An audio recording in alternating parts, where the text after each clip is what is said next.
Hey, what's going on, guys? It's Turin here with another Warhammer Total War live battlecast. So in this game, it looks like my opponent may be playing Bretonnia, but he's probably just waiting for me to select my army in all honesty. So I'm going to go ahead and tentatively pick Chaos.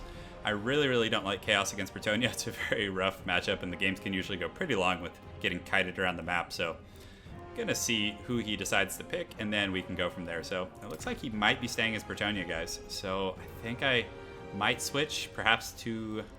who do we want to play? I'm gonna play the vampire counts. Is that what we're feeling? Let's go ahead and do the vampire counts. That is totally fine.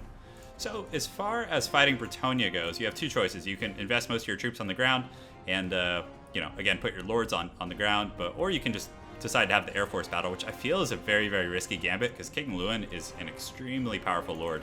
So we're gonna go ahead and get the Vlad here. We are going to get a White King. We're gonna put him on a Barded Steed.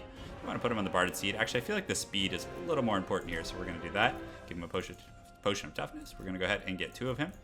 Because, again, against Bretonnia, you need all the tools you can get. And also the spells. You can keep Raised Dead, get rid of Curse of Years, and get rid of that. So that should be fine there. And let's see here. What else do I want to get, guys? Against Bretonnia, I feel like the Skeleton Spearmen are going to be a decent choice. And also, really, against our infantry, just like this is honestly pretty much enough, especially with these White Kings incorporated. We'll get 2 Blood Knights because I feel winning this matchup is very important, or winning the cavalry matchup, that is. I would like a Mortis Engine, but again, Bretonnia can usually focus it down very easily, so it's not always the best investment. Some Cairn Rates might be okay, but again, I think we are okay here. Let's go ahead and just get Cryptors, not so great. Let's get another group of Graveguard. That should be fine, guys. And we'll just pump some Chevrons into them here. So a bit of an odd army, to be honest. But again, I should have spent that other 54 gold, but no problem. Against Bretonnia, I really don't like to play the Air Force game. I mean, if you want to beat them in their Pegasus Knights, you're going to need to bring a Terrorgeist, Vargeists. You're going to need to micro your Lord very effectively, because the King Lewin with the Paladins can really lay the beat down, especially on like the Strigoi Ghoul King, who has no armor. Well, I guess on the Terrorgeist he has about 80 armor, which isn't bad. So, you know what I should have gotten, though, was some Fellbats. I feel like that would have been a decent choice. So we'll go ahead and set up our initial formation here. We will put our infantry here. This is all, I mean, I may have even overkilled it on infantry. Against Bretonnia, you don't need that much. So we'll go ahead and put these guys here. We'll put this group here. And Vlad's going to be here. So Vlad is not going to be an easy target to dive for the Bretonnian leadership. He's probably just going to try and win the battle against my Blood Knights, but hopefully with Invocation and a Heck, I can win that. But again, you never know. Bretonnia is a force to be reckoned with. So we're going to march up the hill. We're going to go ahead and get our cav going, and things are ready. So I do have the Master of Beguilement, which is going to be pretty decent against Bretonnia. So if he dives with his Pegasus Knights or something like that, you know, I'll be able to retaliate by beguiling them, or whatever term you'd like to use. So you can see King Lewin coming over the hill, as well as a Paladin and another Paladin, and I'm sure the Pegasus Knights are not far behind. So I'm going to kind of keep my cav here. Don't want them to get isolated, and I'm just going to continue to march and try and find his forces here. But he does have line of sight on me now, whereas I don't have line of sight on him. So he could, you know, have trebuchets or other things getting ready to fire on me. And you can see I don't really have any easy targets for him. My entire force is fairly resilient, and if he does land, it will be at a cost because the Blood Knights can react very quickly. The Dire Pact also has an anti-large, and Vlad can retaliate by using the Master of Beguilement. So looks like my opponent is retreating his army, which isn't a bad idea, to get as much distance as he can, and then these missile troops will have more time to fire. But I'm going to keep putting the pressure on him, and there's only so much room to run back there. So it looks like he has that. He must have some cavalry hidden, like Pegasus Knights, maybe some Grail Knights, some other troops that do magic damage, which can be decent against vampire counts in certain circumstances. So I'm going to continue to march after him, keep the pressure on him. The Peasant Bowmen are not going to be that good. If anything, you know, having them fire on some of my high-value targets, because everything I have is shielded. You know, and these men-at-arms with polearms will do pretty decent against the Graveguard for, you know, how much they cost, because they do have armor piercing, and I really got to make sure my Blood Knights don't get tied up. So you guys can see I'm just keeping everything in this kind of Zerg ball here and approaching my opponent, because if I detach the Blood Knights, he may try and dive. Because, guys, King Lewin does have a regenerating factor, so he can afford to dive in, take a little bit of a risky trade, and then simply pull out. So we're just going here. Maybe he's going to dive with some Skeleton Spearmen. We'll see. So he's running into the tree line, which is stressing me out a little bit. I don't know if there's, like, you know, a trap waiting for me back there, but, you know, it's just part of what I have to accept in this game. So sorry, this probably isn't the most fun to watch, but such is the nature of games against Bretonnia most of the time. So we're just going to keep going. And yeah, I'm glad I didn't try and play the Air Force game. Although, honestly, if I had gotten the Strigoi Ghoul King, some Vargeists, not Vargeist perhaps, but maybe a Terrorgeist, and, you know, maybe the Regiment of Renown, I think I could have done pretty good and maybe even won the aerial battle. So looks like he has finally accepted that this is where the battle is going to be fought. So I'm going to go ahead and posture up my cav here. I can pull him a little closer because it looks like he's trying to find a weakness here. So I'm going to start advancing here. Just keep my cav on the move so my opponent can't get comfortable. We'll put these guys here, and these guys here, and that should be fine, to be honest. And we'll also send Vlad in here. Vlad is going to be very... Oh, what's going on here? Why is my front line moving funky? All right, so the skeletons are taking quite a bit of fire now. My opponent has formed his battle lines, and it looks like we'll send... I don't know if I want to... I might use the White Kings to deal with the cavalry, but Vlad is definitely going to go in there. All right, so King Lewin is up there. He's telling me he's king, which is fine. He can have the crown if he wants. I have no problem with that. And Vlad is getting in there, so I need to get Vlad in there and get these guys here and get these guys up here. So that should be fine. I'm pulling these guys just back a little bit because I don't want my spearmen, not my spearmen, I don't want to take that damage. And I'm going to go ahead and summon a group of zombies back here, which I'll use to pressure the skeleton spearmen. So these guys can go ahead and engage there in the front. I'm going to keep this guy here, and I'm actually going to group him in group 2 as well. So then I do have that leadership there as well. And Vlad is going to go ahead and use Master Gama and King Lewin, who's clearly looking to dive right now. And I'm going to run my cav up and around the side, which he actually made a good play there because I don't really have that. You know, I can't run my cav through his main line. So I'm going to go ahead and run around the wings here, and I think we're okay. I mean, his Bretonnian infantry are not going to hold up long against his force. Make sure to check your buffs, and I'm going to come around and force him to engage with his cavalry because if he doesn't, you know, he's gonna have some problems, to say the least. So and this is also nice because they'll be near Vlad, which means they'll be able to get the invocation to heck and all that type of stuff on them. So now they're charging in. I'm gonna go ahead and already preemptively cast it because, you know, again, they're already taking damage from the peasant bowmen. And you can see, guys, the zombies are pretty strong in this situation at dealing with the opponent's forces. And now these guys get a nice charge in, and they actually get a decent engagement on King Lewin himself. So I'm gonna try and run Vlad. Actually, let's just put him on this paladin here, which is fine. And this guy's taking a little bit of damage to use that potion of toughness. You can see the invocation to heck is doing pretty good, so I'm actually going to just target King Lewin here. This is a good situation. So skeletons are holding up. The Sternsmen, of course, are a huge, huge plus. I need to make sure they're pressuring a little bit harder. And what spells do I have? So I can summon another Raised Dead back here and just continue to tie him up. You see a whole group of these guys are actually tied up on the fodder units, and King Lewin's trying to escape right now.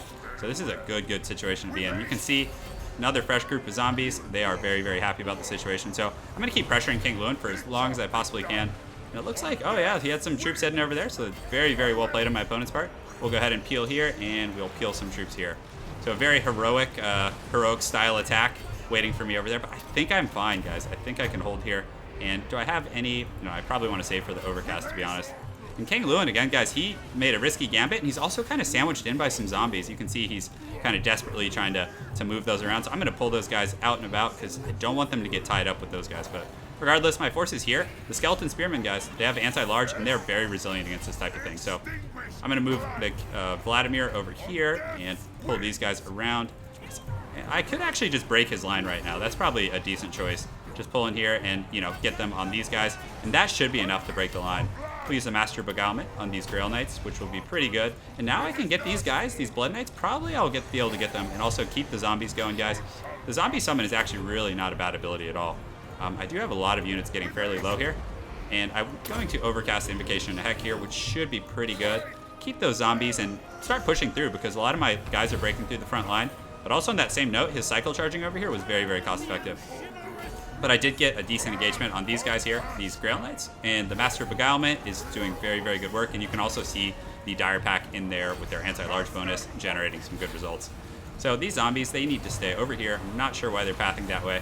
But hey, it happens. And actually they can go here. And what abilities do I have available with Vlad? It looks like right now I don't have enough for anything. So I'm just going to kind of have to go fisticuffs. Remember, keep these zombies pushing through.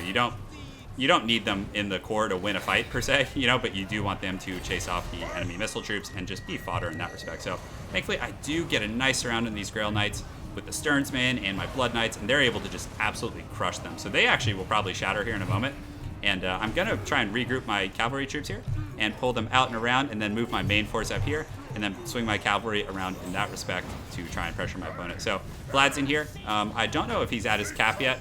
He probably is not near it. So, although he has taken a few invocation heck. So I was able to detach my cavalry force, and I'll make sure to try and sick them on his Grail Knights here. And it doesn't look like he has, yeah, he just has peasants back here. So these cav, as well as this White King that I've detached for that group, are going to be able to get a very, very healthy engagement on these Grail Knights here. You can see the Dire Pack is much faster than those guys, and when the Blood Knights get there, it's just going to be trouble. So something important is just to constantly be checking Vlad to make sure that you've been using the Master of Beguilement. But it's such a groundbreaking ability, not groundbreaking, but backbreaking ability for, you know, a multitude of situations. You can see these Grail Knights are slightly outclassed by the Blood Knights in this matchup. And King Lewin did land, but you guys can see he's also regenerated quite a bit. So I'm going to go on him, make sure to get this White King. He can just deal with those peasants here. And right here, man, this is a close battle, guys. And why, I don't know, it looks like Vlad got a little carried away over here. Let's go ahead and bring him here. This is definitely the epicenter of the battle. And these Bretonnian troops are just freaking holding out, guys. They're just tough, and they're fighting for the lady. And King Lewin is being pressured by this White King, which is good. And Vlad is now over here. So once I can break these Grail Knights, I don't think he'll have enough power to really finish off all these Blood Knights as well as Vlad himself. So these guys are now broken, so it's time to just run down the peasants, guys. So definitely not a fun situation, but keep pressuring King Lewin. He is so low. This White King, guys, he still has a potion. And those Sternsmen, some of my new favorite regiments of renown, they're just so strong. But, oh, man, this is a juicy pack here. Let's actually pull these guys over here and have them go after this and pull one of these groups here and just run all these guys down. And something that's cool about Vlad, guys, is he's actually very fast himself. He has, actually, that's probably, yeah, man, so many choices here, guys. So let's see what I have going on in the front. It doesn't look like I have much left here. I think my opponent has won this engagement, but I think the White King, nope, he didn't get King Lewin. King Lewin is still champing it. But this guy over here, it looks like he was chasing some funny business, having some trouble, but I'm going to use the Potion of Toughness here, which will be very helpful, and you may not expect that. So Vlad and the guys were able to chase off most of these peasants here and just make sure they finish them off here, and we'll use these guys. And they are at the edge of the map, so it's going to be, you know, an ideal situation for me here. So let's see. This White King is still just putting up a fight, guys. He is not taking this one sitting down. He was able to chase off King Lewin, so most of these troops are shaken or, you know, not in the best shape, and I still have enough for Gaze of Nagash, actually, which is quite nice. So those peasants are shattered. So let's go ahead and regroup our forces here. We'll form a nice little battle line, get this White King up here, and let's go ahead and degroup everyone and just try and get them in one group here. So that guy is definitely not having a good time. But we'll group these guys, put them all in one group, and this other White King is crumbled here. So let's see what he has left. So he has some Halberdiers, which I honestly think that Vlad could probably single-handedly take this entire force, but again, you never want to underestimate these guys. And King Lewin, he is just such a beast, guys. He is 450 weapon strength, just great stats all around. But he's not going to be able to run for long. These Blood Knights are in pretty good shape here, relatively speaking.